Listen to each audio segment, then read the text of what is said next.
Welcome back to Elementary Unlocked. Today, I want to go back to an old standby. I want to talk about making 10, but I want to talk about how you can work on this with only a few items. Paper, any tool to write with, and 10 of something that you have laying around. And in this case, I just grabbed 10 paper clips. So what you're going to do first is on your paper, you are going to draw a 10 grid.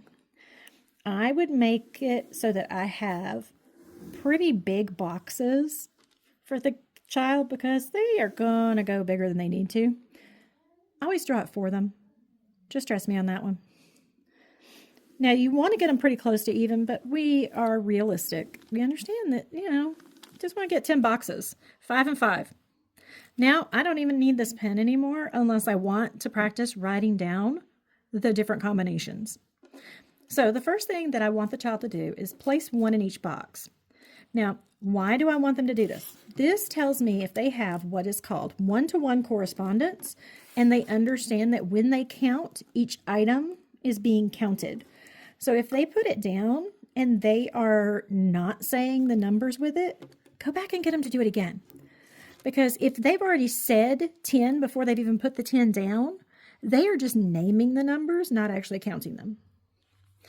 So then you could start at the top or at the bottom, anywhere, and you want to vary that from time to time. So if I start here and I take these out and I go, okay, how many do I have? I want the child to count 5, 6, 7, 8. I have 8 plus something that I took away to give me my 10 box. 8 plus 2 empties is 10. 8 plus 2 is 10. That means that 2 plus 8 is also 10.